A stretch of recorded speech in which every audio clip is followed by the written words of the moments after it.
오늘 우리에게 주신 말씀의 제목 함께 읽어보겠습니다. 시작. 내가 여호와인 줄을 알리라. 아멘. 내가 여호와인 줄을 알리라 라는 제아의 제목으로 제아의 이제 말씀 전하도록 하겠습니다. 저는 20살 때부터 이제 교회에서 이제 다시 청년부로 올라갔죠. 근데 그 20살 때부터 고등부 교사를 하면서 그때부터 처음으로 이제 음향을 배웠습니다. 청년 신분으로 교회를 다닐 때 그 음향 배우면서 이제 또 연차가 쌓이면서 점점 실력도 늘면서 그냥 수요일이고 금요일이고 토요일이고 주일이고 계속 방송실에서 시간을 보냈습니다. 사실 방송실이 워낙 인력이 항상 부족하다 보니까 정성을 들여서 봉사하다 보면은 여전히 실력은 부족하지만 많은 분들이 저에게 너무나도 좋은 이야기를 많이 해주셨습니다. 요즘 예배 드릴 때 너무 편해요.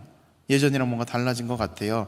이렇게 청년 시절에 그렇게 음향하면서 이제 봉사를 할 때 참으로 감사하게도 많은 힘이 되고, 그리고 또 더 앞으로도 정성 들여서 봉사를 해야겠다라는 생각을 들게 하는 그런 말씀을 많이 해주셨습니다.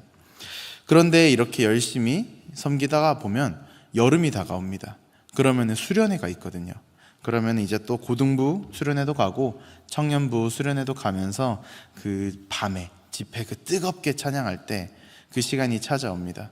그러면 또 고등부, 청년부 그때 집회는 굉장히 신나는 찬양들이 막 있잖아요. 악기도 화려하게 하고, 그리고 좀 더 소리도 크게 내고 하면서 정말 그 큰 소리 가운데 또 신나는 찬양 가운데 그때 10대, 20대에 넘치는 에너지로 하나님에게 열정적으로 또 큰 소리로 찬양하는 또 그 은혜가 있습니다. 그런데 그때마다 매번 저에게는 고민이 생겼습니다. 어떤 고민이냐면 지금 이 신나는 찬양을 하는데 여기서 이 쿵짝쿵짝 하는 그 드럼 소리가 조금만 더 커지면 좀 더 신날 것 같은데, 좀 더 신나게 예배 드릴 수 있을 것 같은데, 지금 여기서 딱 기타가 딱 나오는 순간인데 기타를 쫙 좀 더 올려주면 좋을 텐데, 누가 잘 안 들리네? 누구 소리를 좀 더 올려주면 좋을 텐데, 이런 생각들이 저 혼자 계속 드는 거예요. 저에게는 계속 이런 고민들이 계속 찾아옵니다. 그러다가 조금 드럼을 올려봅니다. 다른 소리도 조금 더 올려봅니다. 다른 것도 조금 더 올려봅니다. 그런데 그렇게 올리고 나면 잠시 후에 무슨 일이 일어나냐면 그 올린 소리 때문에 다른 소리가 안 들리기 시작합니다.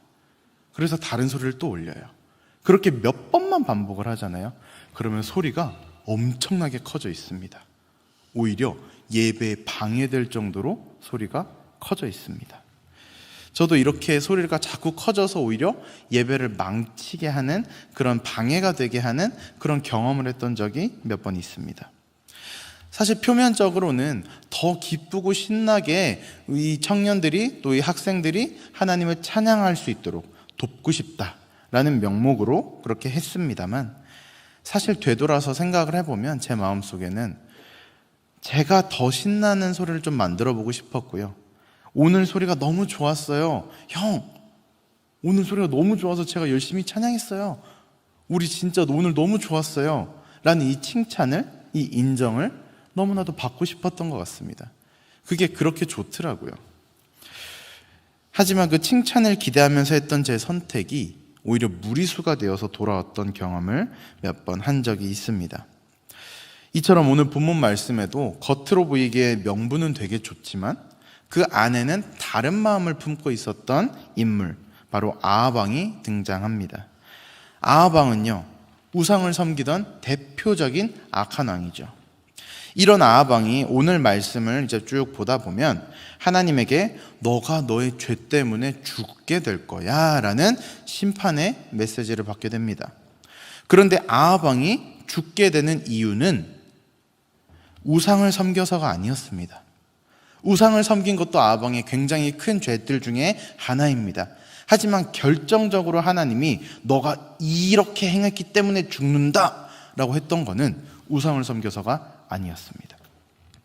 오늘 말씀에서는요, 이 열왕기상 20장에 드러난 아하방의 잘못을 살펴보고 이를 통해서 오늘 우리는 어떤 교훈을 얻을 수 있는지 함께 살펴보고자 합니다. 본문 열왕기상 20장의 내용을 좀 한번 살펴보고 이야기를 이어가면 좋겠는데요. 아합 왕이 북이스라엘을 다스리던 시기에 아람이라는 이방 나라가 있습니다. 이제 이스라엘의 오른쪽에 이제 있는 나라인데요. 이 아람의 베나닷이라는 왕이 군대를 모아서 북이스라엘을 공격을 합니다.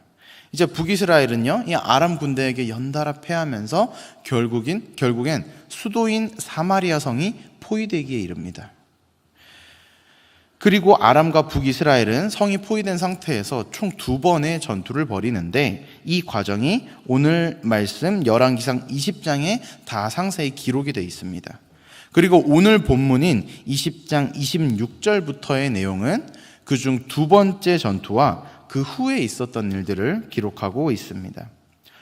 이 20장 내용을 나중에 쭉 살펴보시다 보면 첫 번째 전투에서는 하나님이 한 선지자를 아합 왕한테 보내세요. 그리고 그 선지자가 하나님의 말씀을 전하는데 북이스라엘이 승리할 거다라는 하나님의 말씀을 전합니다. 그리고 하나님의 말씀대로 북이스라엘이 굉장히 절대적인 열세 속에서도 정말 기적적으로 승리를 하게 됩니다. 이렇게 첫 번째 패배 이후에 아람의 베나다 왕은 군대를 재정비합니다. 그리고 다시 북이스라엘을 공격하러 나옵니다. 오늘 말씀 27절 하반절은요, 아람 왕 베나닷이 2번째로 공격을 왔을 때 아람과 북이스라엘의 군대를 비교해서 표현하고 있는데요. 이 27절 하반절의 말씀을 제가 읽겠습니다. 이스라엘 자손은 두 무리의 적은 염소떼와 같고 아람 사람은 그 땅에 가득하였더라. 아멘. 아람은요, 첫 번째 전투에서 패배를 했습니다. 그럼에도 불구하고 군대를 다시 재정비를 해보니까 이 북이스라엘보다 훨씬 더 강력한 전력, 그리고 훨씬 더 많은 병사들을 보유하고 있었습니다. 이들의 군대 규모뿐만 차이가 난 게 아니라 여기서 표현하는 것을 살펴보면 이스라엘의 군대는 염소라는 짐승으로 표현됩니다. 이만큼 아람에 비하면 북이스라엘의 군대는 잘 갖춰진 군대가 아니었다라는 말이죠. 그 누구도 함부로 이스라엘이 승리할 것이다 라고 장담할 수가 없는 상황입니다. 그때에 아람과의 첫 번째 전투에서 이스라엘이 승리할 것이다 라는 그 하나님의 말씀을 전했던 그 한 선지자, 어떠한 선지자, 그 선지자가 다시 아합 왕에게 나옵니다. 그리고 이번에도 하나님의 말씀을 전합니다. 오늘 본문 28절 말씀인데요, 저희 한 번 더 함께 읽어보겠습니다. 시작. 그때 하나님의 사람이 이스라엘 왕에게 나와 말하여 이르되 여호와의 말씀에 아람 사람이 말하기를 여호와는 산의 신이요 골짜기의 신은 아니라 하는도다. 그러므로 내가 이 큰 군대를 다 내 손에 넘기리니 너희는 내가 여호와인 줄을 알리라 하셨나이다 하니라. 아멘. 지난번 전투에서 하나님이 북이스라엘과 함께 하셨기 때문에 아람은요, 수적인 우세를 차지하고 있었음에도 패배했습니다. 근데 28절에서 보니까 아람은 여전히 하나님의 존재를 부정합니다. 그리고 자신들이 첫 번째 전투에서 패배했던 이유를 우리가 산에서 싸웠기 때문이야, 우리가 이번에 다른 곳에서 싸우면 이번엔 지지 않아, 저 북이스라엘의 하나님은 산의 신이니까 산에서 싸웠을 때 우리가 진 거야 라고 하나님을 인정하지 않고 있습니다. 이러한 아람의 모습을 보시고 하나님께서는요, 아람의 수많은 군대를 북이스라엘에게 넘겨주시겠다라면서 승리를 보장해 주십니다. 그리고 전쟁을 승리로 이끄시는 하나님을 북이스라엘이 경험을 할 터인데, 그제서야 북이스라엘은 자신들과 함께 하시는 분이 여호와 하나님이심을 알게 될 것이다 라고 말씀을 하셨습니다. 이렇게 28절의 내용과 같이 하나님께 승리를 약속받은 북이스라엘은요, 아람과 두 번째 전투를 치릅니다. 오늘 본문 말씀에 29절과 30절에 그 내용이 쭉 이어져 있는데요, 29절과 30절에 의하면 전투가 벌어진 그날에 하루 동안 아람의 병사 10만 명이 죽임을 당했답니다. 그리고 그 하루가 지나고 계속 그 패잔병들을 쫓아가다가 그 아람의 남은 병사들은 아벡이라는 성읍으로 도망을 갔답니다. 그렇게 도망간 병사가 2만 7천 명이 남았는데 결국에는 그 아벡이라는 성읍의 성벽도 이 북이스라엘이 무너뜨리고 그 안에 있는 모든 병사들을 죽였답니다. 아람 왕 베나닷은 겨우 목숨만 부지해서 일부의 소수들만 데리고 겨우 도망쳐서 골방에 숨었다. 한마디로 꼭꼭 숨어버렸다라고 기록하고 있습니다. 완벽한 승리지요. 무려 약 13만 명의 대군을 하나님이 심판하시고 승리로 이끌어내셨습니다. 이제 베나닷 왕과 그의 신하들, 어딘지 모를 곳에 목숨만 겨우 부지해서 숨어 있습니다. 자기들 눈앞에서 13만 명이 죽어나가는 걸 보았습니다. 엄청난 공포에 사로잡혀 있습니다. 그 상태에서 이 베나닷 왕과 그의 신하들이 어떻게든 살아서 돌아가려고 머리를 모읍니다. 그때 신하들이 얘기하기를, 왕이시여, 저희가 듣기로는요, 그 이스라엘의 왕들은 굉장히 인자한 왕들, 신사적이라고 합니다. 그러니까 우리가 모두 삼배자루를 몸에 걸치고 그 항복을 하면서 이스라엘 왕 앞에 딱 나가서 우리의 목숨을 구걸을 해봅시다 라고 하는 겁니다. 그래서 베나닷 왕이 승인을 하고 신하들이 이 말대로 아합 왕에게 나아갑니다. 그래서 우리 베나닷 왕을 좀 살려주십시오 하고 간청합니다. 그러자 베나닷 왕이 살아있다는 소식을 들은 아합 왕이요, 베나닷 왕이 살아있다고 오히려 기뻐하면서 그는 내 형제다 라고 오히려 베나닷 왕을 환대합니다. 이 소식을 들은 베나닷 왕은 아합 왕 앞으로 나옵니다. 아합 왕은 그냥 단순히 환대하는 수준이 아니라 자신의 병거에 태우면서 이스라엘의 왕만 탈 수 있는 그 병거에 태우면서 베나닷 왕을 환대하고 오히려 높여주기까지 합니다. 이에 베나닷 왕은 큰 감동을 받습니다. 그래서 아합 왕에게 약속하기를, 자기가 지금까지 빼앗은 이 북이스라엘의 모든 성읍들을 제가 돌려드리겠습니다. 그리고 이 아람 땅에다가 아합 왕 당신의 이름을 딴 거리를 만들겠습니다 라고 약속을 합니다. 이에 아합 왕도 만족을 하면서 서로 조약을 맺고 베나닷 왕을 놓아줍니다. 이 모습만 좀 놓고 보면 아합 왕이 좀 달라 보입니다.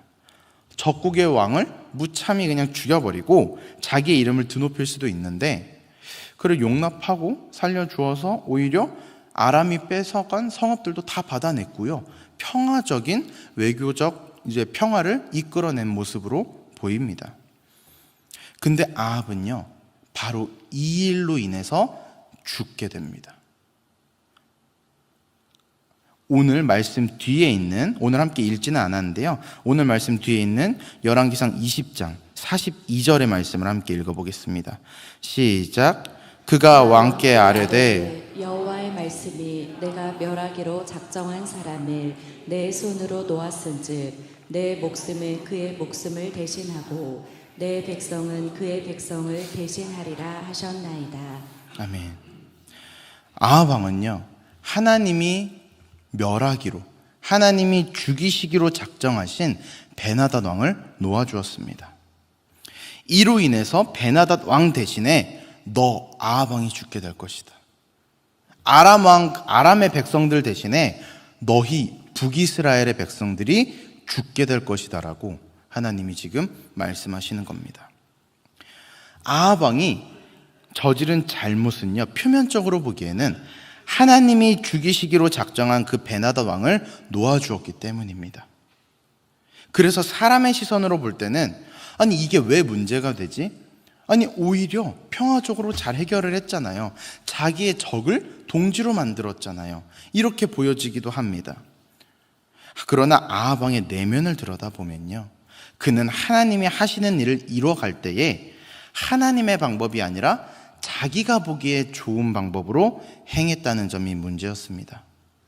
오늘 말씀 28절 아까 읽었는데요, 다시 한번 보겠습니다. 하나님은요, 선지자를 통해서 28절에서 이스라엘이 승리할 걸 알려주셨습니다. 그때에 하나님이 저 노란색 글씨로 되어 있는 부분처럼 이 큰 군대를 다 내 손에 넘기겠다라고 말씀하셨습니다. 이 내 손에 넘기겠다라는 말씀은 하나님이 넘겨주신 이 이방의 군대들을 모두 죽이라 라는 의미입니다. 그러나 아합 왕은 하나님의 말씀대로 행하지 않고 오히려 베나닷 왕을 환대하며 그를 높였습니다. 그 이유가 무엇인지 이 성경에 정확하게 기록되어 있지는 않다만, 다만 분명한 것은 아람과의 두 번의 전투 모두 하나님이 직접 역사하셔서 이스라엘에게 승리를 주셨습니다. 그리고 하나님이 이스라엘에게 승리를 주신 그 이유가 무엇이냐? 아까 28절 말씀 한 번 더 띄워주시겠어요? 마지막 줄에 있는 것처럼 너희가 내가 여호와인 줄 알게 하기 위함이었습니다. 하나님은 아람을 심판하심으로 말미암아 하나님의 위대하심을 드러내시기 원하셨습니다. 그러나 아합 왕은 지금 마치 자기가 인자한 왕인 양 자기가 나서서 베나닷 왕을 살려주고 있는 겁니다. 아합이 하나님이 본인의 위대하심을 나타내려고 하는 이 순간에 아합이 끼어들어서 나는 인자한 왕이 되고 하나님이 받으셔야 할 영광을 오히려 내가 받고 있다라는 겁니다. 게다가 아합 왕이 이뤄낸 외교적인 성과들을 다시 한번 살펴보면 베나닷 왕이 자기가 빼앗았던 성읍들을 다 돌려주겠다고 했습니다. 그런데요, 사실 전쟁에서 진 나라가 자기의 땅을 포기하고 자기의 소유를 포기하는 건 당연한 일입니다. 오히려 이렇게까지 대패했으면 식민 지배를 받아야 할지도 모르는 상황인 겁니다. 오히려 북이스라엘은요, 전쟁에 패한 아람을 완전히 정복해버리고 그 땅에 있는 우상들을 모두 없애버릴 수도 있습니다. 아합은요, 결론적으로 하나님을 기쁘게 하지도 못했고 외교적으로나 정치적으로나 모두 실패한 자신의 부족한 선택을 내리고 만 것입니다. 아합의 이러한 모습은요, 우리로 하여금 사울의 모습을 떠올리게 합니다. 사무엘상 15장에서 하나님께서는 아말렉을 사울의 손에 넘겨주셨습니다. 그리고 아말렉의 모든 것을 진멸하라 라고 분명히 말씀하셨습니다. 그러나 사울은 하나님의 말씀대로 행하지 않았죠. 사울은 아말렉의 짐승들 중에 최상품들은 남겨서 이스라엘로 데리고 왔습니다. 사울이 이렇게 행동했던 이유는요, 바로 가장 좋은 걸로 하나님께 제사를 드리겠다라는 것이었습니다. 그런데 진짜 이유는 따로 있습니다. 사무엘상 15장 24절과 30절 말씀인데요, 저희 길지만 함께 읽어보겠습니다. 시작.